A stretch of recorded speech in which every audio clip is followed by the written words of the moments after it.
Hola, ¿cómo va? Se viene el parcial de sociedades, así que vamos a darle una repasada a los conceptos clave, esos que sí o sí hay que saber. La idea es hacer un análisis rápido, bien al punto, para que los temas más importantes queden listos para el examen. A ver, para entender bien el derecho societario, la mejor pregunta que podemos hacernos es esta. ¿Cómo funciona una sociedad por dentro? No como una caja negra, sino más bien como un organismo vivo. Y eso es exactamente lo que vamos a desarmar. Este va a ser nuestro mapa de ruta. Vamos a empezar por el motor, que son sus órganos. Después, las reglas para quien conduce, o sea, el administrador. Luego, el escudo que protege a todos, el capital. También vamos a ver qué pasa cuando el plan falla. Y al final, cómo se relacionan las sociedades entre ellas. Vamos a ir construyendo la idea de adentro hacia afuera. Van a ver que así todo conecta mucho mejor. Muy bien, vamos de lleno con el primer tema, los órganos sociales. Si la sociedad fuera un vehículo, estos serían su motor, su volante y todo el sistema de control. Son básicamente las partes que le permiten pensar, actuar y moverse. La primera idea fundamental, la base de todo, es la teoría del órgano. ¿Qué significa esto en criollo? Que cuando un administrador firma un contrato, no es un tercero que actúa en nombre de la sociedad. Es la sociedad misma actuando a través de su administrador. Es parte del ente, no un mensajero. Este concepto es crucial porque define la responsabilidad directa de la sociedad por los actos de quienes la dirigen. Dentro de este motor hay 4 funciones principales. El órgano de gobierno, que son los socios tomando las decisiones más grandes. El de administración, que se encarga de la gestión del día a día. El de representación, que es la cara visible, el que firma y obliga a la sociedad con el exterior. Y el de fiscalización, que es como la lupa, que controla que todo se haga como corresponde. Ahora, un punto que suele generar confusión y es clave para el parcial, la diferencia entre administración y representación.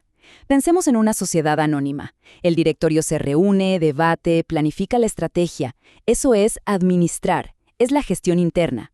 Pero quien firma los contratos y obliga a la sociedad frente a un cliente es el presidente. Eso es representar, es actuar hacia afuera. A veces la función coincide en la misma persona, a veces no, pero son 2 cosas distintas. Ahora bien, esa figura clave, el administrador, no puede actuar de cualquier manera. La ley le pone reglas de juego muy precisas, y todo gira en torno al famoso artículo 59 de la Ley General de Sociedades. Esta frase es el corazón de la responsabilidad de los administradores. No se les pide ser superhéroes, pero sí actuar con la lealtad y la diligencia de un buen hombre de negocios.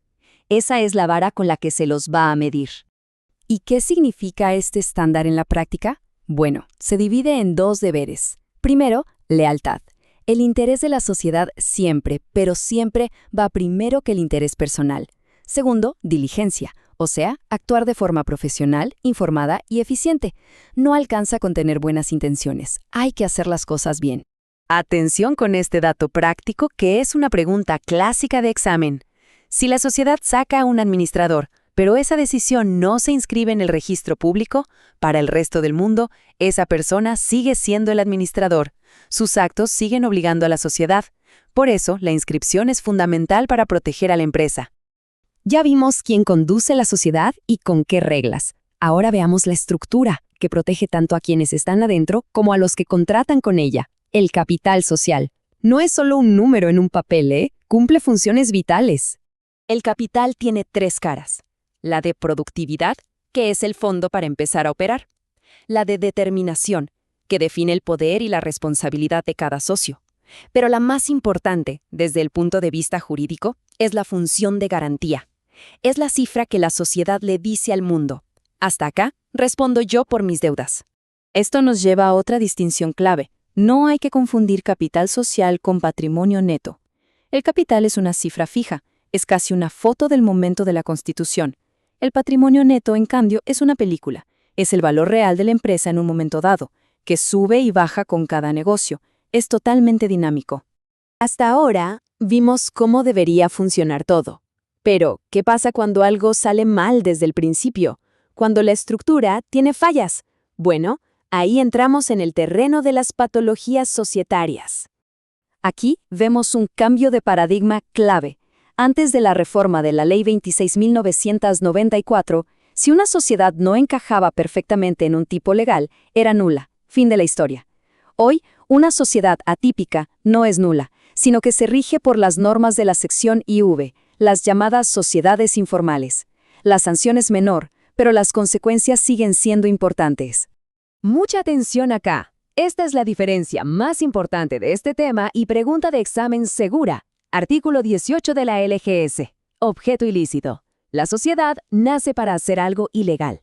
Consecuencia, es nula. Y todos responden con todo su patrimonio. No hay escapatoria. Ahora, el artículo 19. El objeto es legal, pero la actividad es ilícita. Por ejemplo, una empresa de logística que se dedica al contrabando. Aquí, la sociedad se disuelve, pero, y este es el punto, los socios que demuestren su buena fe pueden salvarse de la responsabilidad ilimitada. La buena fe lo cambia todo. Y para terminar nuestro recorrido, salimos de la sociedad individual para ver cómo se relaciona con otras. Porque en el mundo de los negocios, las empresas no viven aisladas. Interactúan, se conectan y a veces se controlan. El artículo 33 de la LGS nos da dos definiciones precisas. Hay vinculación cuando una sociedad tiene más del 10% del capital de otra. Es una conexión. Pero hay control cuando una sociedad tiene el poder real de imponer su voluntad en la otra, de tomar las decisiones importantes por ella. Y este control puede darse de dos maneras. El control interno es el más obvio, tener la mayoría de las acciones y los votos. Pero también existe el control externo o de hecho, que es más sutil. Una sociedad depende tanto económicamente de otra que en la práctica no tiene más remedio que seguir sus directivas. Un último punto clave para el examen. Tener el control de otra sociedad no es ilegal. Es una estrategia de negocios común. El problema, la ilicitud, aparece cuando ese control se usa de forma abusiva para dañar a la sociedad controlada. Por ejemplo, vaciándola o haciéndole hacer malos negocios solo en beneficio de la controlante. Ahí nace la responsabilidad.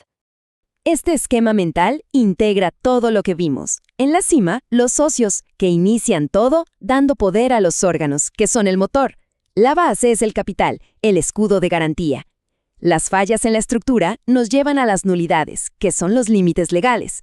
Y las conexiones externas muestran el control, cómo esta entidad se relaciona con otras. Es un sistema completo. Y para cerrar, una pregunta para reflexionar. Ahora que analizamos la estructura de una sociedad, desde sus órganos hasta sus relaciones de poder, ¿cuál de estos elementos es el más crítico para su éxito? ¿La lealtad de sus administradores? ¿La solidez de su capital? ¿O la claridad de su objeto? La respuesta define la filosofía de toda la estructura. Muchos éxitos en el parcial.